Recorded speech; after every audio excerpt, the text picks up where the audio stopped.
No livro do Jordan Peterson, ele conta uma parte dessa de Moisés falando com Deus, né? E ele fala que Moisés vai falar com Deus e ele negocia. E aí ele volta e fala, ó, tenho duas notícias boas, né? Aí o pessoal conta, e fala, ó, uma delas é que eu negociei. Eram 20 mandamentos, eu negociei pra 10. Philos logos, amigo do verbo, amigo da... É o judeu que mais se aproximou da amizade com os cristãos, com a teoria cristã. E ele vai escrever, né, a respeito desse Jesus, que existiu esse Jesus e que de fato fez o que fez. Isso é documentado, é um livro. 260 anos. E por um ateu. Depois por um judeu. Por um judeu. Eusébio de Cesareia. E depois, o que mais você viu? Existem vários, os próprios Santo evangelhos Sudário são relatos. não é o Santo Sudário ou não? Mas isso não é uma prova concreta, é uma prova de fé. Né? Porque não, Santo Sudário para quem é um pano. Não crê, o sudário é o pano que envolveu o corpo de Jesus depois da morte. Tem sangue, tem um DNA ali, sim. Né? Tem as marcas. Tem as marcas. Tudo ali, né? Mas ainda o Santo Sudário não serve como prova da existência de Jesus. Para o católico, por meio da fé nestes sinais, nas relíquias, para nós sim. Sim. Para nós sim. Agora, para a história, não. Não. Para a história, não. Galera, pra que é uma certidão de nascimento ali, né? Que é uma certidão de nascimento, um passado em cartório, alguma coisa assim, papá. É aquilo que a gente vai falar de necessidade de comprovar por meio da tradição. Então, os cientistas querem os acontecimentos, né? Nem tudo foi anotado. A tradição oral era mais comum na época. Por isso que a igreja é feita pela tradição. Nós não podemos apagar o que foi dito lá atrás e fingir que só porque falaram, não pode ser considerado. Não, era a fé comum, tanto que foi falado e tornou-se uma tradição. Lá em Israel que tem o Muro das Lamentações, né? Sim. E o Muro das Lamentações é algo totalmente ligado aos judeus. É exclusivamente, porque é o que sobrou do Templo de Salomão, que foi destruído pelos judeus. O Templo de Salomão existiu. Existiu. Existiu e quando foi derrubado, porque ele ficava no cume da montanha, então ele precisava de um muro de arrimo, de 4 lados. Então fizeram o muro de arrimo, preencheram o pátio e levantaram o templo. Com a destruição, sobrou só os muros de arrimo, que são o muro da lamentação, que ficou de pé. E quando você vai lá em Israel, a gente muro onde muro. Os judeus... Sim. Só os judeus que rezam no muro. Sim. Os não, cristãos... todos podem rezar. Existe uma parte só também? para judeus, sim, todo mundo. Tem uma separação. Tem um lugar só para judeu. É o mesmo muro, mas você tem umas cadeiras que separam assim, porque eles vão para estudar, eles fazem as preces deles. Então o lugar para turista é no mesmo lugar, mas de um lado diferente. Igual um estádio de futebol, você tem a torcida separada ali, como se fosse isso. E as mulheres têm um outro lugar. Elas não podem ficar junto com os homens. Se um não-judeu entrar na área deles ali... Eles pedem pra sair. Porque ali é lugar de estudo, é lugar de passar o conhecimento. Um pedido educadamente, assim. Isso que eu ia falar. Geralmente, sim. Pede pra sair ou não? Depende da idade do rabino que está lá. Pega e... Depende da idade. Porque os filhos falaram que pede pra sair ou pede pra... Tem uns que são um pouco mais enfáticos. Depende, né? Deixa eu só corrigir uma coisa que eu falei. Eu falei do primeiro historiador cristão, Eusébio de Cesareia. E falei que era judeu. Não. O primeiro pesquisador, historiador do cristianismo que era judeu foi Flávio Joséfo. Tá? Vou corrigir isso porque depois passa batido. Então ele era judeu, Flávio Joséfo. É porque eu lembro que no dia que o Rabino falou essa questão que Jesus não existiu, muitas pessoas questionaram. E Flávio Joséfo? Flávio Joséfo. E o que ele falou de Flávio Joséfo? Não, a gente não falou com ele sobre Flávio Joséfo. Né? Depois do corte do Rabino, Jesus não existiu. Né? Não tem documentos históricos que comprovam a existência de Jesus. Aí muita gente falou assim, e Eusébio? e Flávio Joséfo Isso. e esses documentos, né?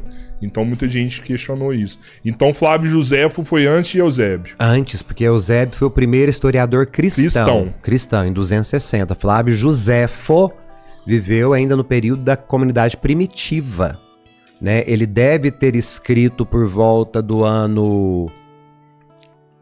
Talvez o ano... Entre o ano 70 e o ano 90, porque 70 é quando o Império destrói Jerusalém. O Império Romano destrói Jerusalém, expulsa os judeus, vai acontecer a grande diáspora. Então ele deve ter escrito entre esses anos de 70 e 90. E Lucas, não serve?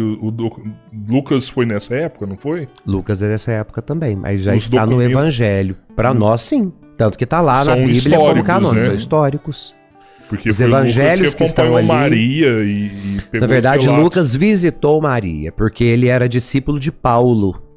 E numa viagem de Paulo para a Ásia Menor, conhecida hoje como Turquia, Lucas vai com Paulo e vai visitar a cidade de Éfeso, que é onde João Evangelista era bispo e vivia com a Virgem Maria. Nesse período em que Lucas visita Maria, ele então vai pegar de Maria os relatos da infância do Senhor, na cidade de Éfeso. Que isso também é pouquíssimo falado, né? A É porque é parte pela de- tradição, faz parte da tradição. Agora, é óbvio que a tradição acerta, porque você pega o Evangelho de Lucas e ele te dá detalhes da infância. E só pode dar detalhes da infância de uma criança quem acompanhou a criança, o pai e a mãe. Quem teve os relatos. Quem de teve os Maria, relatos, Que falou de Jesus quando criança. justamente. Eu fico imaginando a quantidade de documentos O próprio... ricos perdidos, assim, Tem muita que iriam coisa, muita contribuir. coisa. João, quando termina de escrever o evangelho dele, no final, quando ele vai encerrar, ele fala, se a gente fosse relatar tudo o que aconteceu nesses 3 anos, faltaria folha do mundo. Né? Seria Sério, pouco. nos 3 anos que Jesus 3 apareceu anos. para No ministério. João vai falar. Todo dia tinha uma história, todo dia tinha um acontecimento. Você imagina, dentro de 24 horas, ele podia mudar o mundo em 24 horas. Como ele mudou o mundo de muita gente em poucas horas, né? Porque os relatos que nós temos dos sinais, dos milagres, é uma mudança de mundo para essas pessoas que vivenciaram isso. Né? Ninguém passava despercebido ao olhar de Deus. Pois é, e antes de aparecer, o que as pessoas acreditavam, assim, que Esperava que ele esperavam aparecesse. um Messias mesmo? Esperava que ele aparecesse. Era Por isso, esperado. tantos rituais. Né? Tantos rituais para quê? O ritual, para o judeu, era uma preparação de espera do Messias. Mas eram rituais feitos em sinagogas. Não só, por exemplo, há uma parte em que os discípulos de João Batista, que seguiam a regra de espera do Messias, estavam comendo junto com os discípulos de Jesus. E então os fariseus vão e questionam: por que vocês, que são discípulos de João, fazem o rito de purificação, lavam as mãos, a cabeça e os pés antes das refeições, conforme manda a lei judaica, e os discípulos dele não fazem? E Jesus sondou o pensamento deles, toma a palavra e fala: porque quando o noivo está junto dos convidados, não pode haver pranto. Deixe para chorar quando o noivo for tirado de vocês. Ou seja, os ritos existem para esperá-lo. Ele chegou, não precisa mais do rito. Aí, quando ele morre e volta para junto do Pai, o que ele faz na última ceia? Ele consagra pão e vinho em corpo e sangue e diz: fazei isto Em memória de mim. em memória de mim, até que eu volte. Então, para esperar a volta dele, nós estamos com o rito que ele pediu para a gente eternizar. Os ritos são sempre de espera. Ele estava ali, não precisava mais de cumprir ritos. Os ritos eram preparações para que ele chegasse. Ele chegou. Então não precisa mais ficar preso à lei. A lei era necessária até que o Messias chegasse. Ele chegou, ele cumpriu a lei e as profecias. Então quem está com o noivo não se entristece. Agora, quando o noivo for tirado, aí sim vocês podem chorar. Ele já tinha conhecimento do noivo. O noivo é ele, Não né? é ele. É Jesus. É ele. ué. E a noiva Ele tinha conhecimento. é o povo. A noiva não é a Israel. igreja? A igreja, justamente, o povo. É o povo. Os que vão formar então, a igreja. Ele já tinha conhecimento da igreja já. Sim, ele é o noivo desde sempre. Ele já sabia que algo seria construído. Sim. E era a igreja. Uma vez que ele é unido ao Pai e ao Espírito, e é o Espírito que fez com que os profetas falassem sobre isso, o Filho tem plena consciência daquilo que foi dito.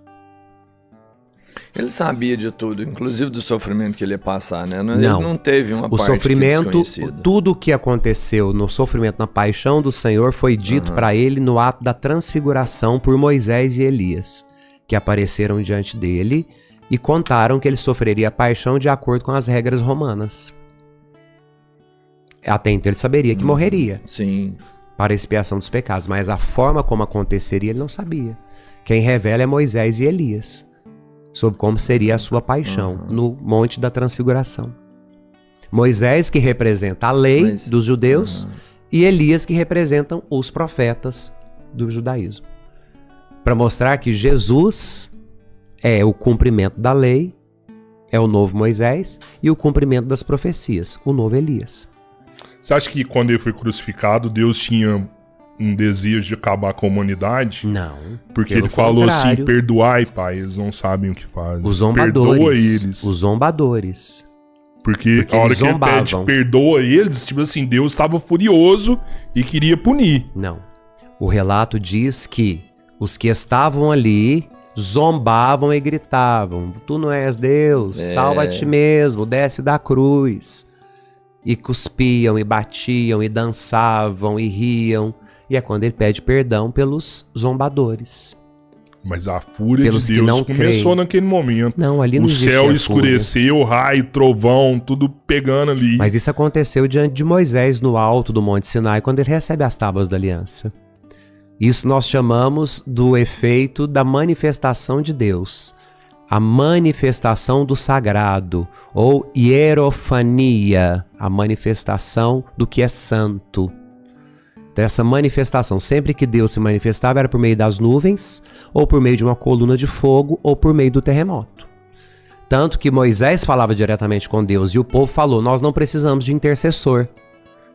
Por quê? Porque nós somos homens iguais a Moisés. Mande a Deus que fale conosco de igual para igual. Moisés sobe o monte e fala para Deus: o povo quer que o Senhor fale diretamente com eles. Aí pega e Deus questiona: eles estão preparados? Moisés fala: eles só querem que o Senhor fale diretamente com eles. Porque eles disseram que não precisa de intercessão, que eles falam diretamente com o Senhor. Quando Deus abriu a boca, todos ficaram surdos e caíram por terra. Todos estão prontos para ouvir? Todos estão prontos para estar na face de Deus? Então a gente se usa daqueles que já estão. A intercessão é isso. Nem todos estão prontos. No livro do Jordan Peterson, ele conta uma parte dessa de Moisés falando com Deus, né? E ele fala que Moisés vai falar com Deus e ele negocia. E aí ele volta e fala: ó, tenho duas notícias boas, né? Aí o pessoal conta, e fala: ó, uma delas é que eu negociei. Eram 20 mandamentos, eu negociei pra 10. Era bem mais. Isso tá no livro dele, não sei se isso é verdade ou não. Não sei. O padre é você. Só tô jogando na mesa aqui pra saber se é verdade. O cara é um dos maiores do mundo. Jordan Peterson, ele colocou no livro dele essa passagem que Moisés negociou com Jesus as leis. Pai, negociou bem ainda, né? Cara, pela metade. Que eram mais de 10 mandamentos e ele pegou e, ó, era muito mais. Isso é bonzinho demais, só 10 aqui. Não adiantou nada. Porque dos 10 mandamentos que Moisés apresentou ao povo como forma de constituição social para que... Olá, meus queridos. Ontem, com a celebração do Domingo de Ramos, nós demos início à Semana Santa. Essa semana que é muito mais do que uma tradição. É o mergulho na dor, na entrega e na vitória do amor. E ninguém traduziu melhor a alma dessa entrega do que os Salmos. Eles foram o livro da oração de Jesus. No alto da cruz ele não improvisou palavras, ele rezou os Salmos. Meu Deus, por que me abandonastes? Salmo 21. Em tuas mãos entrego o meu espírito. Salmo 30. Você sabia que toda a paixão de Cristo já estava escrita nos Salmos, mais de 1000 anos antes de acontecer? Sim, essa é a força profética da palavra. É por isso que eu criei o curso Salmos, a alma das Escrituras. Um mergulho profundo na exegese, na simbologia e na espiritualidade dos Salmos, para que você não apenas leia, mas para que você viva, sinta o poder dessa oração. Nesse curso você vai aprender como os Salmos moldaram a espiritualidade de Israel e hoje da sua igreja. O que Jesus via e sentia ao rezar os Salmos. Como usar os Salmos nos momentos de dor, de fé e de transformação. Quais salmos são usados na liturgia da Semana Santa e por quê? A Semana Santa, meus queridos, é o tempo mais propício para alimentar a nossa alma com o que há de mais sagrado. A oração que o próprio Cristo rezava. Por isso eu te faço um convite agora. Inscreva-se e descubra como os salmos podem transformar a sua maneira de rezar, a sua maneira de sentir e a sua maneira de viver Deus. Faça parte do nosso grupo de alunos que estão juntamente comigo descobrindo a alma das Escrituras. Eu sou o Padre Fábio Marinho e essa é a nossa casa Santa Sofia. Eu espero por vocês.